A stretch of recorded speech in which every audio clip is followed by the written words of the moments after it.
Hello, so just a quick video to catch us all up on where we are with the desk. I realised that last week I didn't do a video even though I changed some stuff, and then I hadn't realised Nico was coming in to do some stuff the next week, so entirely my fault that there were loud noises and issues last week, so my big apologies to Nico last week. The reason for the big changes, or most of them, was to do with interference on this channel, which is the green channel, which has now been unplugged, and that interference is radio interference that we can't get rid of at the moment, so that's been unplugged. So the green microphone that you'll find on channels 9 to 6, you'll find the green microphone is now there, and that green microphone does not work, so we're not going to use it. We can use it in an emergency, we can plug it all back in again, but at the moment it's unplugged so that we don't use it. If I go to 1 to 8, Wendy is now on the red, and I've coloured it red so that we know, and I've saved that scene. Okay, so that's sorted. During that process of problem solving after church on Sunday, somehow I think I must have switched the wrong channels over on here, and therefore David's was coming out of the wrong place. I'm not entirely sure how that happened, but it did happen. So so that's what went wrong there. What I've done is I've saved it as Sunday full. So if I need to load this scene, I click go, and then I click yes over here, and that's going to load up my scene as default. Okay, this means that this is a setup now for a full music band. Everything's working, everything's sorted out.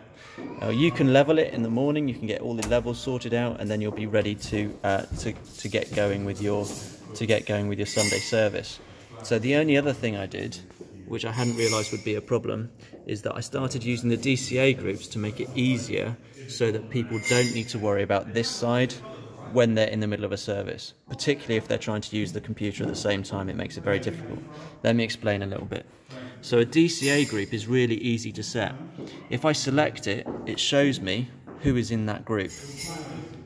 So at the moment, today, we've got the red mic being used, so I've got that in the group, and we've got David being used. Now normally we wouldn't put David into a group, but because he's being used and we're not using anything else this morning, I'm going to add him in. So if I select that, you can see that it's showing me which channels are in this group. So this group can now control the sound from here. It comes across from here into this channel. This channel then controls the sound that gets sent out. So if this is on mute, it doesn't matter what's happening here, no sound will come out of the big speakers if that's on mute. So we'll have that unmuted this morning. We've got no musicians this morning, so I've muted that. I have noticed there's a slight fuzz that comes from one of the DI boxes, so muting that during talk will stop that fuzz, and that will stop that being annoying for people. Let me get it so you can see the images here. Here I've got the PC. Now the reason I've got the PC as a group is because it's really annoying having to switch back between these two and then click that to mute it and unmute it and make sure the volume's right on the PC. So if we set the PC volume here, we can go back to our main list of items, and then we can just control the PC volume from the DCA group. Okay, so that's why that's laid out as it is. But if you've got these muted, then it will stop sound travelling across and then going out of the board.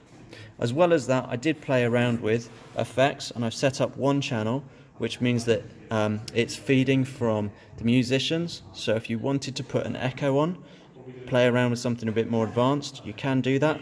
But really, the maximum you want to put it up to is about here.